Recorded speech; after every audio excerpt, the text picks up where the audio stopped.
role is very spirit-based because the music is I feel like the glue that holds it together, and it's the spirit that surrounds the energy that forms the gatherings and the energy that brings us together, and the unifying force that brings our voices together, which is really what is feared the most, is a unified voice.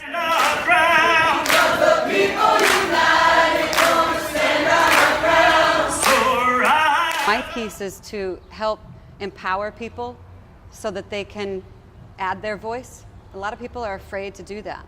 And so when I can step in and I can hold that space and really make it safe for people to be comfortable to free their voice, then they become more deeply involved in their spirit with what's happening. It's not just listening to people speak and responding, you know, maybe sad or angry to the information that they're getting, but we sing this song together and we start to actually really feel something together. It goes into our heart and it comes out in this way that literally changes the air around us, changes the vibrations, changes the molecular structure of our, we could feel it in ourselves when we get goosebumps, and as Yara says, it's the effervescence, the community effervescence that the music brings. And so I get to hold that space.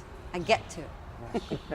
If we look at these movements through history, and some of the most powerful movements in history have been centered in music. If you look at what happened with apartheid, and there's a really great documentary about Estonia called The Singing Revolution. When people come together and they sing, it changes things.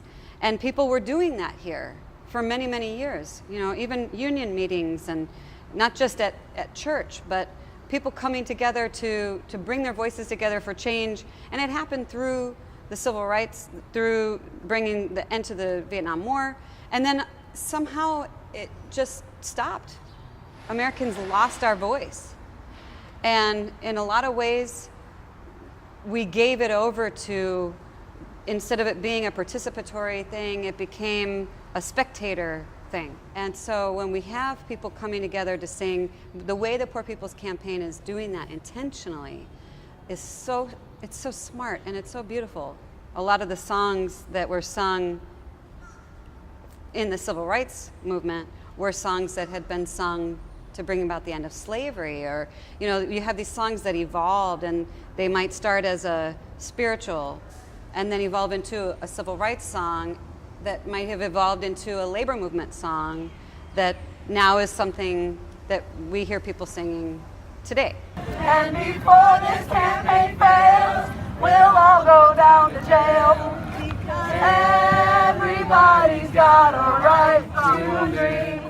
So do you have a favorite song from the Poor People's Campaign that you've been singing these past few You know, weeks? it shifts around, but I would have to say right now, I love Rich Man's House.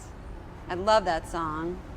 I love the way that everybody's so into it when we're going under my feet, where? Under my feet. And you hear everybody yelling that, and anybody can say where we want to go to take back whatever we feel that we've lost.